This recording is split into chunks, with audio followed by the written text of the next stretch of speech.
Halo guys, balik lagi di channel gua Henry ZVD. Kali ini kita akan lanjut lagi ya nge-review manhwa nih Nanomechin yang berjudul Nanomechin chapter 187. Di sini kita akan masuk ke Arts Kekaisaran ya. Ini hampir sama kayak Magic Emperor ya ternyata.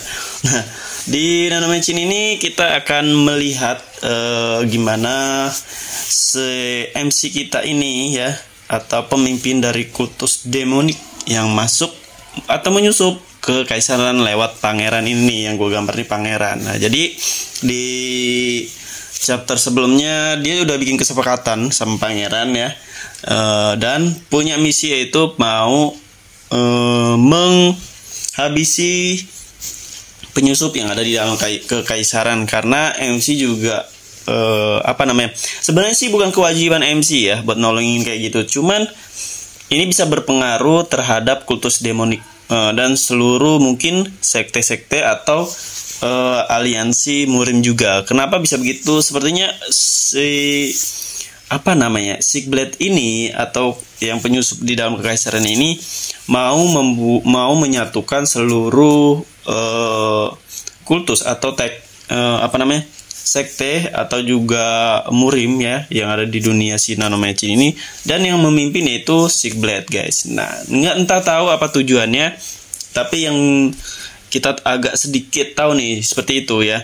Apalagi MC ini udah tahu rencana busuk mereka itu buat mengendalikan seluruh aliansi murim dan kekaisaran. Nah, makanya mau nggak mau dia turun tangan ya, karena nantinya di masa depan kalau sampai semuanya dikendalikan itu akan terlambat. MC pun akan susah buat ngelawan yang udah dikendaliin ya, kan banyak yang kuat-kuat. Nah, apalagi di Nanomechin ini sistemnya kan masih kayak proses guys ya, nggak langsung tiba-tiba OP lah. Ibaratnya dia juga masih ngelatih.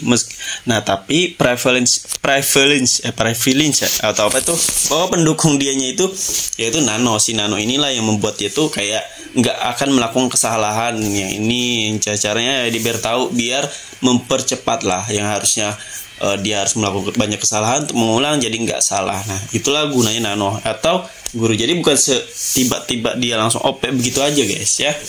Kita lanjut lagi. Nah, nanti di kekaisaran juga nggak, gue kira yang bakalan menyusup tuh anak buahnya guys, anak buah, dan ternyata MC juga ikut ya, meskipun di situ juga ada anak buahnya. Nah, di sini kita akan ngelihat bagaimana nggak tahu chapter berapa nanti di kekaisaran, gue nggak tahu ya, banyak spoilers juga. MC kita akan nemuin suatu kekuatan yang dimana menjadi kekuatan baru dia lah nantinya. Gue nggak tahu apa itu, inti apa atau naga atau apa, pokoknya nanti ada di dalam kekaisaran itu dia menyerap ya kan, sembari dia menyusup. Nah, di sini kita baru ditampilin sama beberapa karakter yang ada di kekaisaran. Pangeran udah tahu ya, pengawal, dan ada Kasim. Nah, Kasimnya ini juga seperti memiliki beberapa kekuatan tingkatan ya.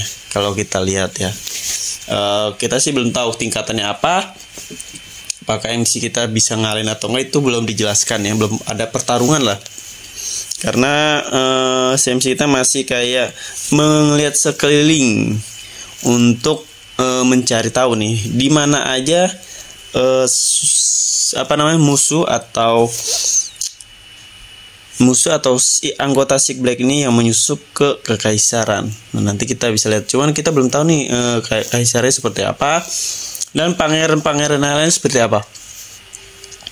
Kalau kita lihat ya, nanti setelah beberapa chapter, ini kayaknya masih lama sih ya, saat nyerap si MC kita ini bakal nyerap inti Kilin gitu katanya. Gue gak tau, Kilin itu kalau di Magic Emperor itu suatu naga ya guys ya.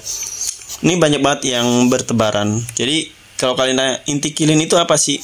Kalau gua kan nggak baca novelnya ya, gue cuman nggak, jadi gue nggak tahu apa-apa. Gue lebih suka baca manhwanya kayak gini, kayak komik dan lain-lain, bergambar lah, berbentuk.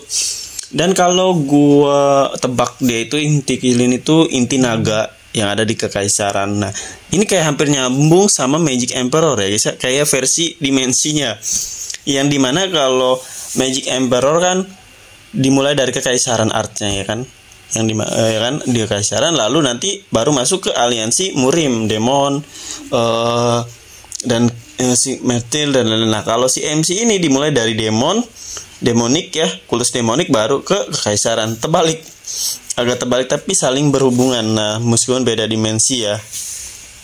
Nah, nanti berarti kita udah tahu nih kesepakatan yang dibikin pangeran. Sepertinya pangeran ini sangat-sangat sedikit cerdas ya.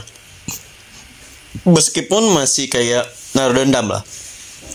Tapi kita lihat aja nih apakah MC kita bisa ngelawan musuh-musuhnya. Tapi gue nggak tahu di sini dia bakalan nemuin heroin nggak ya? Siapa tahu ya kan. Tapi kalau kalian tanya, kalau di kekaisaran kan pasti ada putri dan lain-lain. Pokoknya yang cantik, anak bangsawan, bla bla bla. Kalau menurut gue sih belum ada spoiler seperti itu. Tapi di dunia nanomedicine ini MC kita nggak banyak punya istri ya.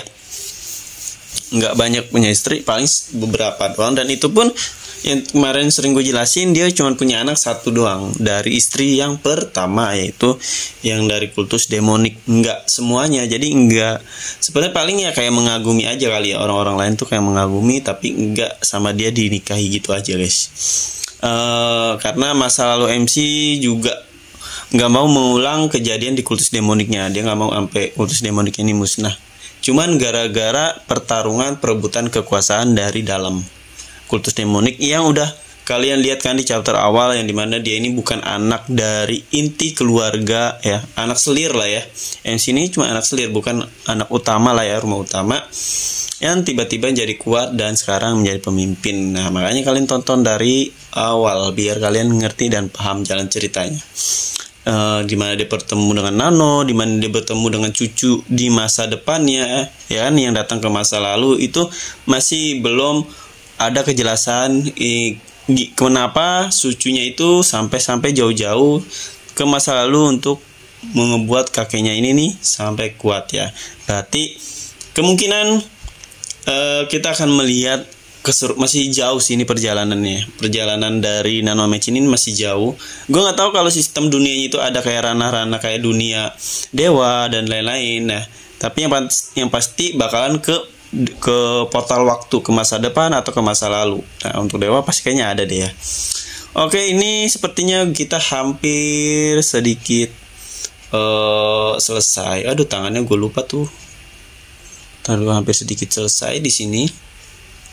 Apa deh, yang penting meskipun nggak terlihat mirip tapi agak sedikit sama ya, biar kalian tuh tahu oh ya ini lagi nanomedicine, jadi chapternya ketahuan gitu. Oke, kita warnain backgroundnya aja biar lebih berwarna. Nah, kita udah selesai.